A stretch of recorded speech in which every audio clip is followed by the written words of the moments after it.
Welcome to the Holistic Accountant Podcast. This is where we cut through conventional accounting and show you how a genuinely holistic approach drives better after-tax outcomes. It's not about ticking boxes or churning out tax returns. It's about strategic advice that builds lasting wealth.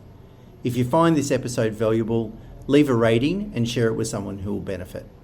Okay, today, Mena, I would like to talk about, how to scale a business without creating a bureaucracy. So, of course, one of the challenges with scaling a business is that things change very quickly. There are lots of decisions. Speed to make decisions is incredibly important, and making those decisions accurately and correctly are also obviously the key to success. But you don't want to build a business that becomes very bureaucratic, that it sort of slows that decision making down and it becomes like a big business. One of the advantages that small to medium enterprises has is that they're agile, they're small, they can turn on a dime.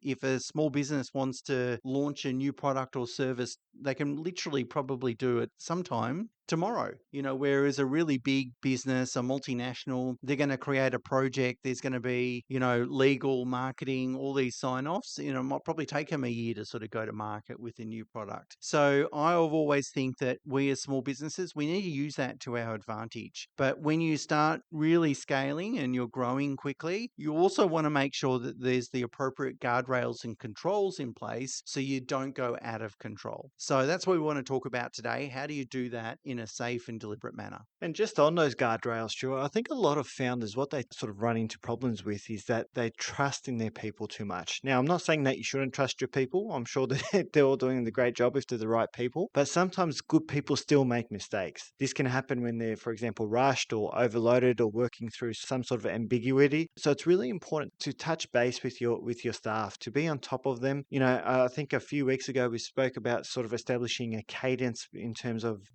how often you should sort of touch base with your staff to make sure that no system or process is broken. Now, weak structures tend to create a lot of confusion. It creates sort of inconsistency in your business, even when the right people, like I said, are doing the right things. Sometimes it's not a person problem, but it's a system problem. And this is where those safeguards come into place. So establishing the controls, it's not about sort of suspecting people are bad or not doing the right thing. It's about creating a good process, good clarity, good SOPs. It's not about just only trust and delegation. It's about putting the framework and tools around that process. That's right, Mena, because, as your business scales and you employ more people, the probability of you employing a bad apple increases. I mean, just statistically, it does. The other thing, too, is you've got to recognize that people will behave differently in different situations. So you could employ someone that is, perfectly fine, but, if they then, fall foul of an addiction of some sort, whether it's gambling or drugs or whatever, that's going to change their behavior. So you need to have a business that's going to be able to withstand those sort of risks and those sort of situations. And quite often when you see these events occurring, people end up going sort of kicking themselves that the gap was obvious, the weak system or weak process was obvious. And this is where us accounting nerds like to sort of roll up our sleeves and get all nerdy on you, because we'll start talking about internal controls and separation of duties and so forth. And that's really key. And there's some key things that we need to think about. So separation of duties really means that, the person that approves the bills is different to the person that pays them. Someone that controls an end-to-end process, that's a weak process, because if we have the wrong person sitting in that seat or the right person under extreme external pressures, it means that they could,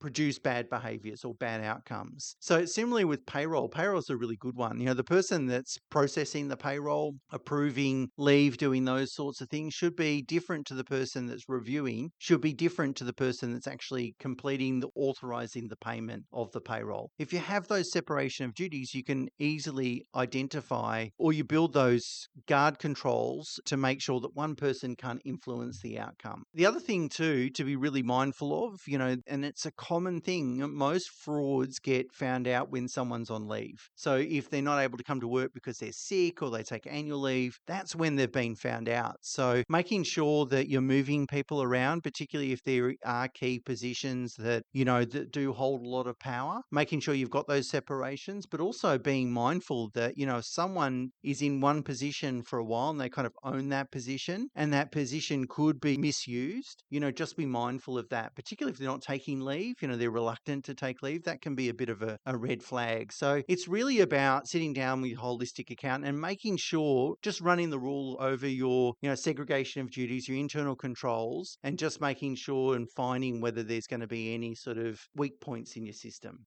And sometimes it's important not to over engineer each level of work or each process involved in your business. Not every process requires the same level of control or authority sort of process that sort of Stuart mentioned before. So, for example, payroll is a big thing for any business. It's probably the largest expense for most businesses out there. So, it requires a lot of control. Whereas a mundane administrative task, for example, might not require the same level, or probably won't require actually the same level of control. So, it might be just a two-tier approach rather than a 3 or 4 tier sort of approval process. So it really means that you should really be starting with the most important items in your business first in terms of establishing what controls you need to put in place. So guardrails around cash, around payroll, around supplier payments, processes around sort of your refunds and expense payments. These are the really important ones to really focus on first and ensure that you've got the guardrails in place. Low risk processes should then come secondary to that. They're sort of lightweight processes, things that you could probably fix within a couple of hours if you really needed to, but they're not as critical in your business. So those are the things that you can focus on as a secondary measure. If these things are actually done properly in your business, frees up a whole bunch of time, makes your business a whole lot more secure, and increases the reliability of all your processes in the business. And I'd like to sort of highlight as well, it makes your business a whole lot more sellable. The fact that you can actually have a whole bunch of SOPs in place with their guardrails makes it a lot more attractive to a buyer when they're coming to look at your business. Absolutely, Amanda. And a robust business is a combination of great systems and great team members running those systems. And you can't rely on just one of those factors. So it's great. I mean, a small business can get away with just great team members and terrible systems. They'll get away with it for a little bit of time, but as they scale, it'll break. And so that's why you need great systems. So even if they're not broken yet, it doesn't mean you don't need to fix them, because they will break under tension in the future, or potentially break with tension in the future. The good news is that the fixes are relatively simple, almost always relatively simple. So it's really just about sitting down with your holistic accountant, or structuring a finance committee, that might meet quarterly, or having some sort of mechanism that allows us to interrogate the internal processes. And normally what we find is the weak points are obvious, and the weak points don't require, greater head count, more costs or anything like that. Quite often it can just be redesigning the system, rejigging a little bit, maybe using software, maybe introducing an external accountant in a process, not a regular process, but a irregular process every now and again. They're easy to fix, but if you don't have the experience of designing these internal controls and these financial mechanisms, you're not necessarily going to see it. And that's where I think someone with complete fresh set of eyes and someone with good, strong background and understanding of these processes can really move the dial and tighten things up. And as Mena said, it makes for a stronger business, and it gives you confidence as the owner that if you're absent or you're going to take a leave of absence for a period of time, that the systems are already in place to make sure that things are being looked after. Because quite often as a business scales, the owner is there on a day-to-day basis looking over the shoulder, not in a bad way, but always around. But as the owner becomes more absent, maybe because they've got a better work-life balance or they're spending time on other things, that's when these systems can break a little bit, where people feel like, well, they aren't being watched. And as I said, if they're under pressure elsewhere, they might end up doing something that is out of character. Whereas if you can proactively fix these systems, make as tight as possible, that ensures that your system is robust, but also it makes sure that the information is robust and reliable as well. Because these internal controls not only make your system stronger and tighter, but also increase the reliability of the information through, separation of duties and double checking.